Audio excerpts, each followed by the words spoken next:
Viral di media sosial sebuah video yang menunjukkan sebuah kereta api melaju di tengah pesta pernikahan. Video tersebut pertama kali diunggah oleh akun TikTok, Sabtu, tanggal 1 Juli tahun 2023. Hidup lagi capek-capeknya malah kondangan di rel kereta, tulis pengunggah. Dalam video tersebut, para tamu acara pernikahan terlihat berada di kanan kiri rel saat sebuah kereta melaju dengan pelan.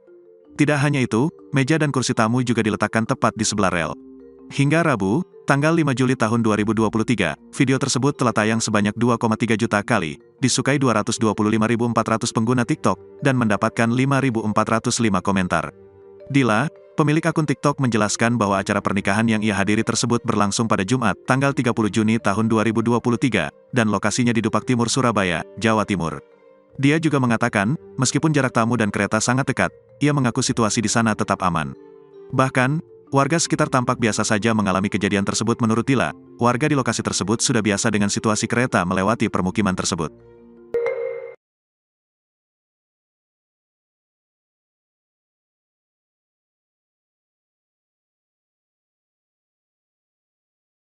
Terima kasih sudah nonton.